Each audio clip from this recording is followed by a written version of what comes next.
At 40 years old, Jared Cannonier wasn't just fighting Gregory Rodriguez, he was battling time itself.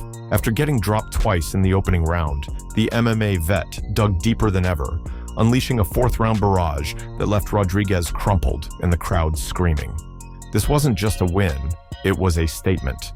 Cannonier didn't just beat the odds, he rewrote his own legacy, snapping a two-fight losing streak and dodging a career-first trio of defeats.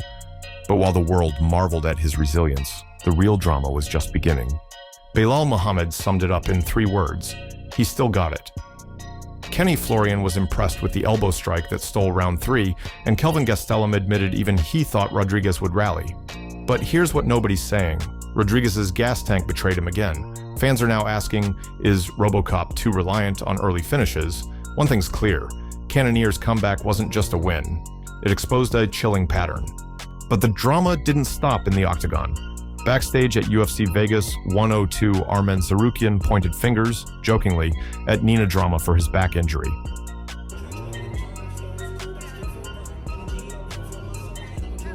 I'm sorry, I didn't mean to. I need to heal. This is because of you. I hurt my back because of you.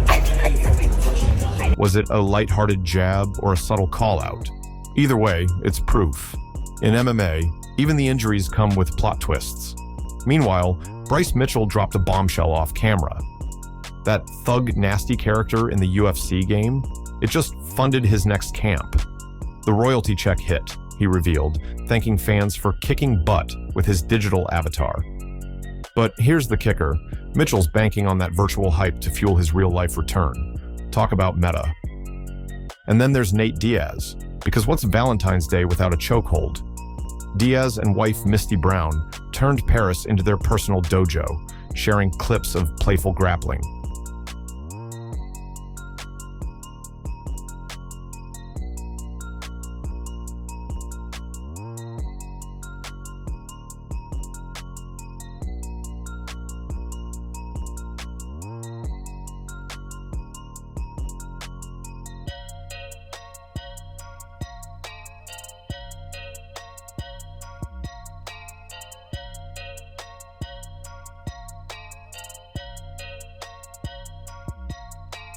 Fans erupted, is this a date night or fight prep? Either way, Diaz proved romance and rear-naked chokes can mix. Now, let's talk about the sparring session nobody saw coming. Aljamain Sterling and Alexander Volkanovski, 2 dethroned kings, secretly traded blows. When footage leaked, Sterling called it a great experience. But, read between the lines, are these ex-champs plotting a dual comeback? And if they unite, who's in trouble? This is actually the first time I'm training with Volk, so this has been a cool experience just to kind of work with one of the other greatest guys of all time.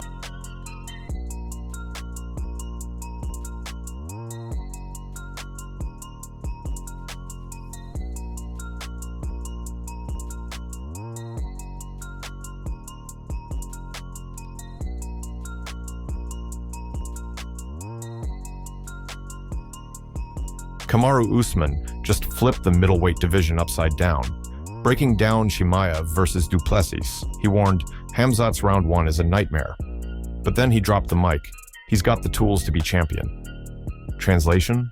Usman's betting against the odds, and the champ. This is TV. We gotta cast it with the best people.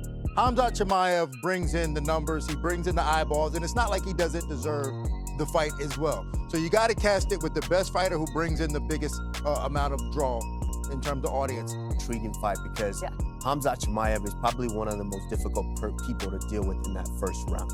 And you can't make it to round 2 or 3 if you don't get past 1. So it's a tough one, but I would like to say I think Hamza Chimaev has the tools to be champion. Sean Strickland's nose? Officially the UFC's unluckiest body part. After Dreykus broke it in 6 places, Strickland reshattered it snowboarding. My nose heals. Where are we? What are we doing? Fuck you. Oh, fuck you. Nice face plant, he joked on Instagram. But Gilbert Burns wasn't laughing. Defending Strickland's UFC 3-1-2 strategy, Burns slammed critics, disrespectful to a former champ. think that's very disrespectful. Yeah. Especially to a former fighter, to say that from an actual fighter.